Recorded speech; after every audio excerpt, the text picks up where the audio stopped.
নমস্কার বন্ধুরা, রূপা simple and daily লাইফে আপনাদের সবাইকে অনেক অনেক স্বাগত। ইলিশ মাছের রেসিপি আপনারা অনেক রকমভাবে খেয়েছেন, তবে আজ আমি তৈরি করেছি সজনে ডাঁটা দিয়ে কাঁচা ইলিশের ঝোল। ইলিশ মাছ মানেই ভীষণ লোভনীয়। মাছে ভাতে বাঙালির পাতে যদি দুপুরবেলায় এমন একটা ইলিশের রেসিপি থাকে তো ভাত খাওয়াটা কিন্তু একদম জমে যাবে। আজকের রেসিপি একদমই সহজ, কিন্তু খেতে অসম্ভব লোভনীয়। আমার সব বন্ধুদের অনেক অনেক ভালোবাসা জানিয়ে শুরু করছি আমার আজকের রেসিপি সজনে ডাঁটার সাথে কাঁচা ইলিশের ঝোল।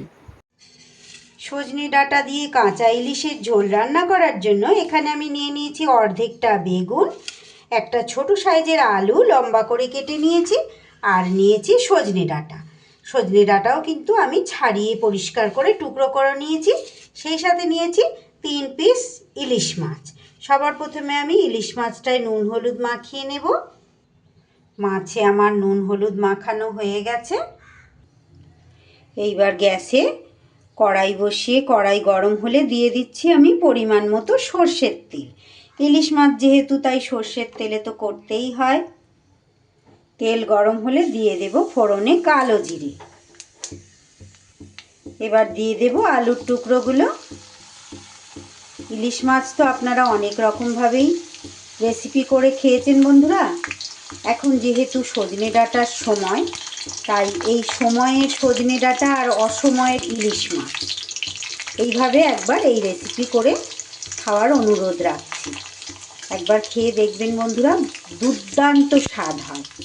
আমাদের মাছে ভাতে বাঙালির তো প্রত্যেক দিন মাছ আমাদের পাতে থাকেই, আর বিভিন্ন রকমের মাছের আইটেম কিন্তু আলাদা আলাদা রকম না হলে কিন্তু আমাদের সেটা ভালোও লাগে না। যেহেতু কাঁচা মাছের করব, তাই কিন্তু মাছ ভাজলাম না। ইলিশ মাছ কিন্তু কাঁচা রেসিপি বেশি ভালো লাগে খেতে।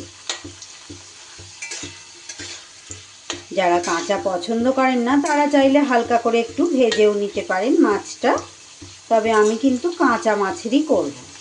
ইলিশ মাছের অনেক রকমের রেসিপি আমার চ্যানেলে দেয়া আছে বন্ধুরা, চাইলে আপনারা দেখে নিতে পারেন। এবার দিয়ে দেব বেগুনগুলো।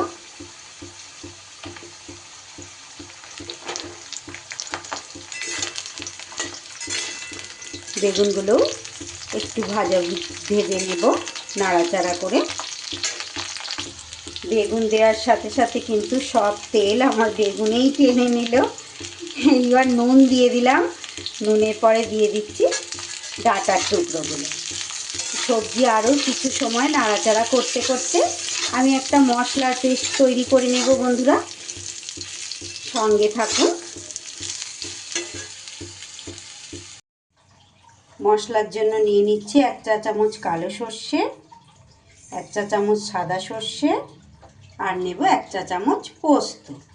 আগে শুকনো অবস্থায় গুঁড়ো করে নেব, অল্প মশলা না হলে গুঁড়ো হবে না। তারপর জল দিয়ে মিহি পেস্ট করে নেব। আমি সর্ষে আর পোস্ত পেস্ট করে নিলাম। আমি কিন্তু এর মধ্যে লঙ্কা দিলাম না, আপনারা তো দেখতেই পেলেন। আমি 2টো চিরা কাঁচা লঙ্কা এর মধ্যে দিয়ে রাখলাম। চাইলে কিন্তু এই লঙ্কাটা আপনারা পেস্ট করে দিতেই পারেন মশলার সাথে। এদিকে সবজিও কিন্তু আমার সুন্দর করে ভাজা ভাজা হয়ে গেছে। এবার আমি দিয়ে দেব জল।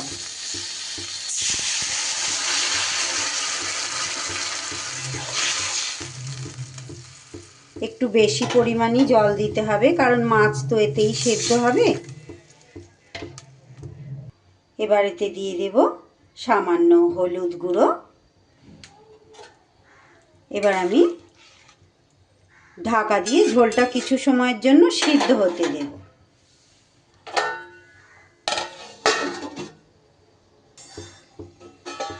এক মিনিটের মধ্যে কিন্তু ঝোল খুব সুন্দর করে আমার ফুটে গেছে। আর এখানে আলু আর বেগুন এ তো বেশি সময় লাগবে না সিদ্ধ হতে। আলু কিন্তু আমার পাতলা করেই কাটা আছে, যেহেতু মাছ কাঁচা দেব। এবার দিয়ে দেব মাছগুলো।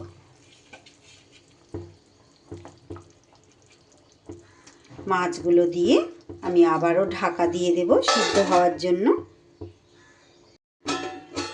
ফিরে এলাম 3 মিনিট পর।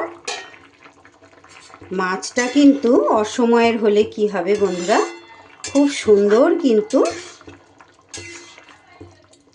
সুগন্ধ বেরিয়েছে।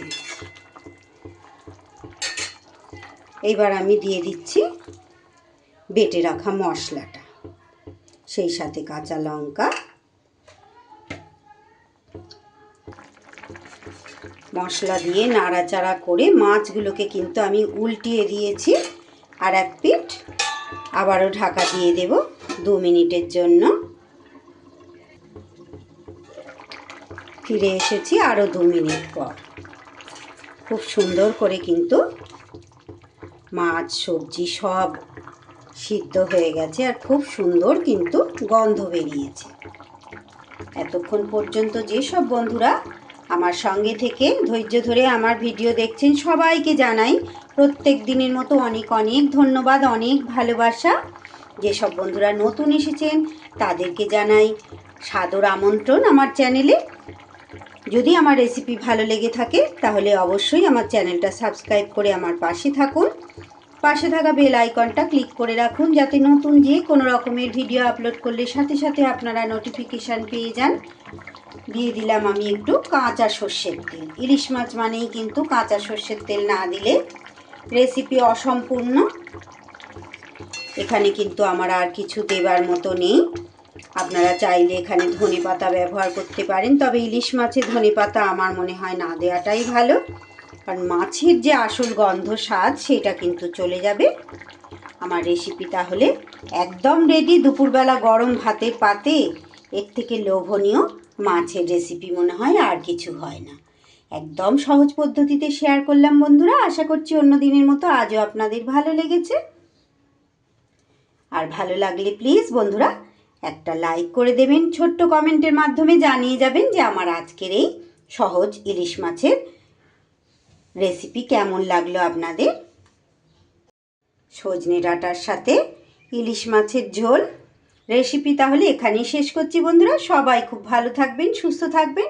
আবার ফিরে আসছি আগামী দিন এমনই কোনো সহজ লোভনীয় রেসিপির সাথে। ততক্ষণ আপনারা সবাই খুব ভালো থাকুন, সুস্থ থাকুন।